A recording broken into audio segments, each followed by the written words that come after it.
Hello and good morning, everybody. It's me, Julian, and today I would like to address what you might call the Zizek China controversy. I'm also going to talk about Zizek's own response to what has happened. And finally, I'd like to reflect a little bit on the nature of online education and how it relates to Zizek's work. But first, if you're new to this channel, welcome. This is an educational channel dedicated entirely to discussing the work of Slavoj Žižek, Hegel, Lacan, and also some Marx. And all of these lectures are open access and free. You can dive deep into the archives to find all of the courses, or if you'd like to support this channel, please consider becoming a patron where you can download the lectures, the transcripts, and the corresponding ebooks. But let's begin. So what is going on in China? Well, from what I've gathered from reading Reddit, which is not always the most trustworthy source, it seems that there's a little bit of a controversy going on right now, which is to say, on the Chinese version of YouTube, which I believe is called Bilibili, there is a paywalled Žižek course being advertised as an exclusive Žižek course for Chinese students.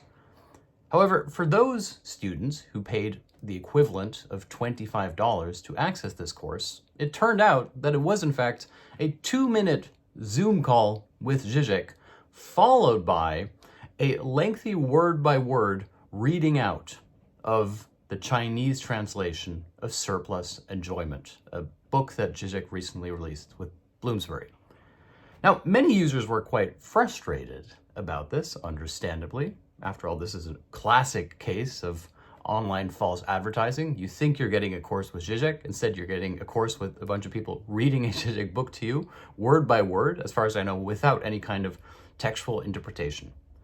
And to make this controversy just a little bit more complicated, apparently there is a popular Zizek interpreter and leftist activist in China who is also somewhat of a controversial figure himself, who essentially criticized this course and in so doing seems to have directed his followers to mass spam Zizek's email account, accusing him of being a false leftist fraudist who's trying to make money off the Chinese market. So a lot going on. At least that's what I gather. I haven't seen any of the actual Chinese content. Disclaimer, some of this might be inaccurate. So Zizek's response to this is actually kind of interesting. Zizek released a supposed response, which you can also find on Reddit, in which he basically explains the situation somewhat. He says he was approached by these users to film a Zoom session, which he was aware was going to be used for a Chinese educational course. However, he received zero compensation for this. Subsequently, and this is what I think is the really salient detail, these Chinese users went to Bloomsbury and purchased the Chinese translation rights of the book Surplus Enjoyment for $20,000. And Bloomsbury sold these rights without telling Zizek. Now, Zizek explains that according to his contract, he is due to receive 20% of the $20,000. And after speaking with his contacts, he has discovered that once taxes and other things have been taken away, he will receive the equivalent of $3,000. He has said that he is going to give away these $3,000, presumably to some charitable source, and he ended the message by dropping a strong F-bomb against anybody who accused him of being a fake leftist, and also stated that he believes that there's absolutely no reason why leftist education should be free by definition. And he also said that he thought this was an organized anti-intellectual attack against him, his credibility, and his work. Sort of classic late-stage Zizek paranoia, if you will. Now, the first question when I saw this is, how did this even happen?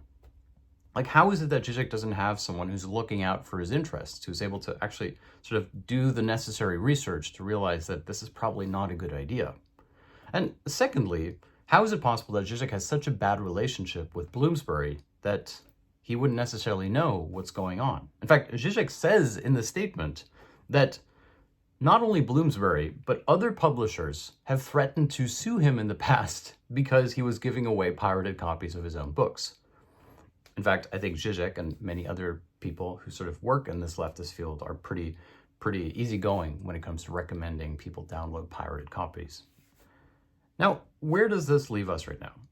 Well, as far as I know, this course is still ongoing in China. I think 8 of the 20 chapters have been released so far, and yet it's created sufficient tension and friction within the Chinese leftist intellectual student community that it's become a meta discussion about the nature of quality education and whether or not one should pay for it. And this is where I would like to weigh in. As you guys know, I started this channel about 4 years ago when I was filming these in my car, parked outside of a coffee shop because I had no internet. I had recently left the United Kingdom where I was working as an academic, and I wanted to teach these lectures because it's what kept me mentally stimulated and alive during the lockdown. Although we had a lockdown light here in the United States compared to other places. And the entire spirit of this channel was therefore that we were supposed to be a community of people who enjoy learning together.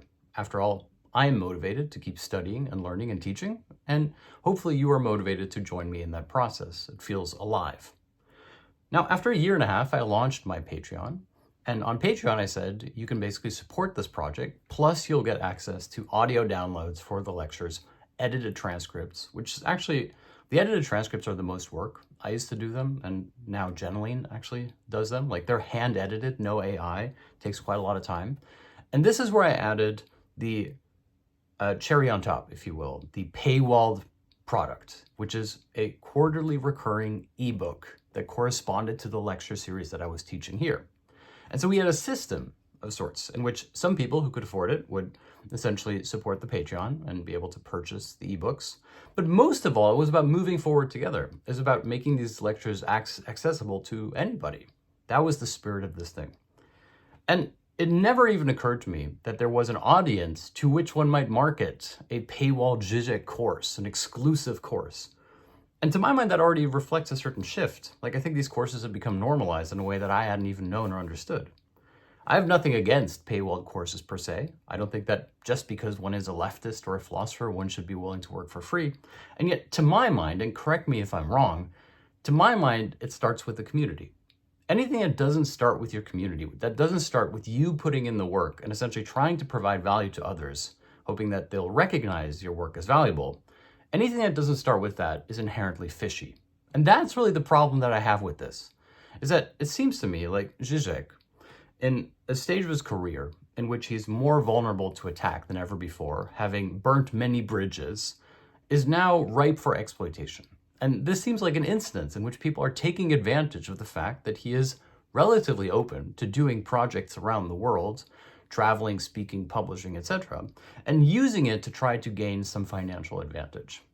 And seeing that made me a little bit sad, especially because now it's become a referendum on whether or not Zizek is a fake Marxist leftist intellectual who doesn't sufficiently understand China.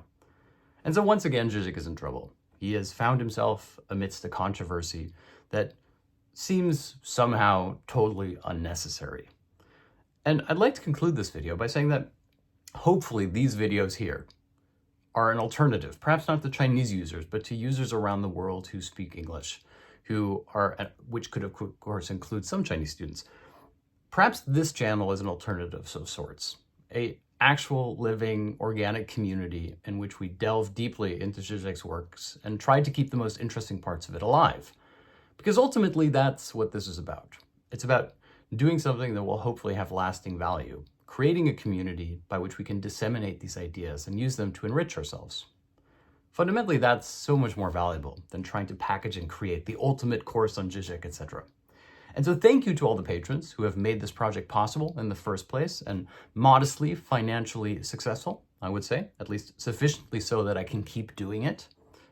But above all, thank you to everybody who's a part of this community, who is together with me trying to prove that it is possible to have online, philosophical, open access education in a way that hopefully doesn't feel sus. At least that's been my goal. So thank you for watching this video. If you're curious about this ongoing controversy, I'll post a link to Reddit below, and let me know what you think in the comments about what's going on. I'm really curious to see your thoughts. I will see you on the Monday live stream lecture.